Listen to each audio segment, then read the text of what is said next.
Hello everyone. आज की जो क्लास है हमारी हिंदी की, वो पीजीटी मैथ का हुआ था एग्ज़ाम 18 जुलाई 2025 को।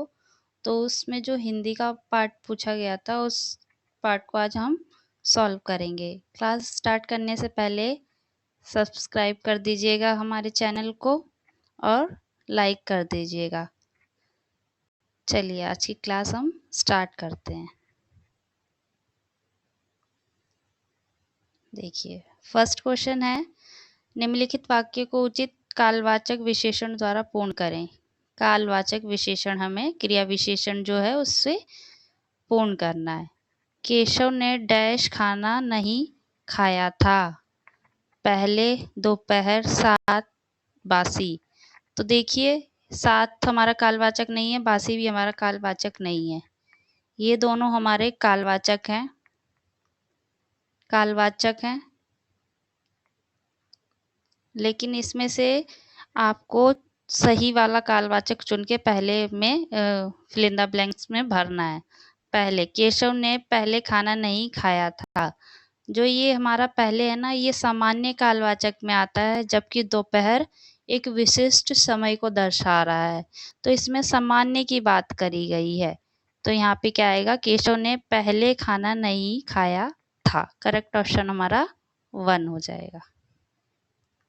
सेकंड है, निम्नलिखित वाक्य को उचित क्रिया द्वारा पूर्ण करें। दीपू और कृष्ण के दोस्त प्रतिदिन जुआ डैश खेलेंगे, खेलते हैं, खेलता था, खेले हैं। तो इसमें देखिए बेटा, दीपू और कृष्णा के दोस्त प्रतिदिन जुआ खेलते हैं। सेकंड ऑप्शन जो है वो करेक्ट है। यहाँ पे दो लोगों की बात हुई है, मतलब ये बहुवचन में जा रहे हैं, इसलिए है का प्रयोग करेंगे जिस पे बिंदी आ रही है हमारी। ये हमारे बहुवचन के लिए प्रयोग होता है, इसलिए सेकंड ऑप्शन बिल्कुल ठीक है। क्वेश्चन नंबर 3 है, निम्नलिखित वाक्य को उचित कालवाचक क्रिया विशेषण द्वारा पूर्ण करें। इसमें भी हमें कालवाचक से ही पूर्ण करना है। तो देखिए, रानी डैश विद्यालय जाएगी। कब? अब पढ़ने। तो पढ़ना तो कोई है ही नहीं। कब? अब परसों। तो इसमें हमारा जो विशिष्ट है वह है परसों।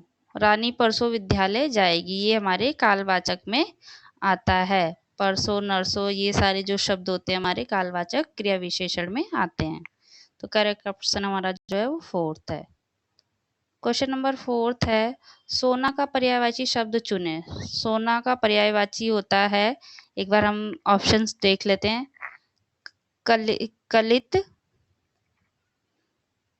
कलित का जो होता है, हम इसको लेते हैं सुंदर में। कोई चीज जब सुंदर होती है, सुंदर का पर्यायवाची हम कलित को कह सकते हैं। सुंदर होना, सुशोभित होना, शोभित होना, जो मन को सुंदर लगता है उसको हम कलित पर्यायवाची को हम सुंदर में ले सकते हैं। तामरस। तामरस जो होता है बेटा, इसको हम कमल का पर्यायवाची बोलते हैं। कमल का, तामरस कमल का पर्यायवाची बोला जाता है। जो अवतंश है, इसको आभूषण होते हैं ना, आभूषण,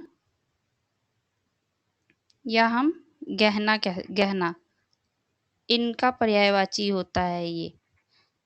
यहाँ पे सोना का बताना, तो करेक्ट ऑप्शन जो है वो है फर्स्ट। जात रूप सोने का पर्यायवाची है। सोना को हम और क्या कहते हैं, स्वर्ण कहते हैं।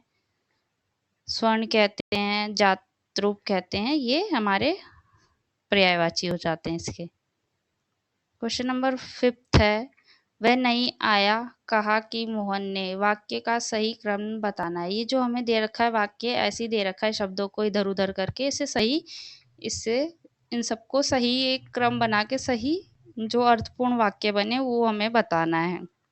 देखिए ऑप्शन, कहा वह नहीं आएगा कि मोहन, गलत है।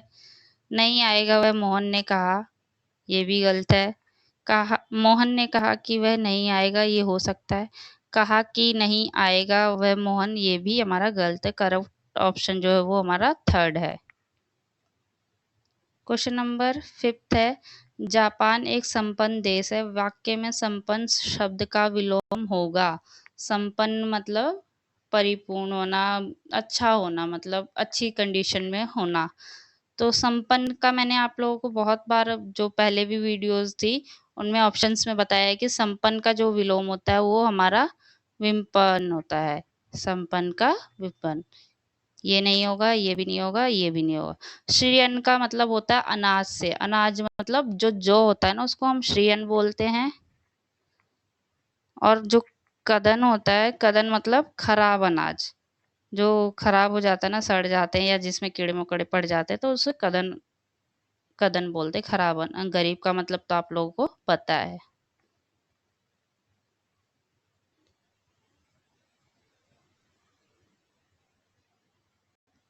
सेवंथ है क्वेश्चन, निम्नलिखित वाक्य के उचित क्रम को पहचाने। जो टीचर पढ़ाते हैं उनकी तबीयत आज खराब है, निशा को हिंदी। तो देखिए यहाँ पे सबसे पहले क्या आ सकता है, निशा। निशा नाम है, यहाँ से स्टार्टिंग होगी। निशा को हिंदी जो टीचर, फर्स्ट वाला आएगा, जो टीचर पढ़ाते हैं उनकी तबीयत आज खराब है, तो सेकंड, फिर लास्ट में आएगा थर्ड। ये सही क्रम है। तो देखिए किसमें है, इसमें नहीं है, इसमें भी नहीं है, इसमें भी नहीं है। फोर्थ जो है करेक्ट ऑप्शन हमारा है। धोखा देना किस मुहावरे का अर्थ है? धोखा देना, देखते हैं ऑप्शन हम। आंखों का काटा होना, नहीं। आंख मारना, नहीं। आंख उठाना, नहीं। आंखों में धूल झोंकना, करेक्ट है। धोखा देने का होता है आंखों में धूल झोंकना, तो फोर्थ ऑप्शन हमारा करेक्ट है। क्वेश्चन नंबर 9 है, निम्नलिखित वाक्यांश के लिए सार्थक शब्द लिखें। कठिनाई से समझने योग्य। जो कठिनाई से समझने योग्य होता है बेटा, उसके लिए हम दुर्बोध शब्द का प्रयोग करते हैं। अबूझ, अबूझ का अर्थ होता है, अबूझ मतलब होता है कि जिसे समझना, जिसे समझा ना जा सके, जो समझ में ना आए या मुश्किल से, जो समझ में नहीं आता उसको अबूझ बोलते हैं। अबूझ, समझ में ना आना। किंचित, किंचित का अर्थ होता है थोड़ा या कम, थोड़ा या कम होना मतलब किंचित। अल्पज्ञ मतलब जिसको कम ज्ञान हो, अल्पज्ञ। अल्प का मतलब थोड़ा और ज्ञा का ज्ञान का होता है, तो थोड़ा ज्ञान हो उसको अल्पज्ञ बोलते हैं। क्वेश्चन नंबर 10 है, हाथ में खड्ग लिए प्रत्येक भविष्यता की मैं प्रतीक्षा करता हूँ। वाक्य किस शब्द में वर्तनी शब्द की त्रुटि है? प्रत्येक भविष्य की मैं, यहाँ ये तो सही है हमारा, हाथ में सही है, खड़ग के लिए सही है। यहाँ पे देखिए सेकंड ऑप्शन में हमारी त्रुटि की मिस्टेक है, प्रतीक्षा लिखा है, तो इसका जो होता है करेक्ट वर्तनी होती है प्रतीक्षा। प्रतीक्षा मतलब इंतजार करना, ये हमारा करेक्ट सही तरीके से लिखी जाने वाली वर्तनी है प्रतीक्षा की। क्वेश्चन नंबर 11 है, निम्नलिखित वाक्यों को संख्यावाचक विशेषण द्वारा पूर्ण करें। संख्यावाचक, यदि डैश व्यक्ति काम करे तो काम खत्म हो जाएगा। प्रत्येक, मेहनती, साहसी, मोटा, ये तीनों क्या हैं, गुण में आते हैं, गुणवाचक विशेषण में आते हैं हमारे। जो है वो संख्या में है प्रत्येक, ऑप्शन नंबर हमारे फर्स्ट सही है। क्वेश्चन नंबर 12 है, दिन गिनना मुहावरे का सर्वाधिक उपयुक्त अर्थ है। दिन गिनने का होता है बेटा कि जब हमारे पास कोई मुसीबत आ जाती है तो हम अपना एक एक जो दिन होता है उसको गिन गिन के गुजारते हैं कि ये जल्दी बीत जाए। तो देखिए क्या होगा, व्यर्थ समय गंवाना, नहीं।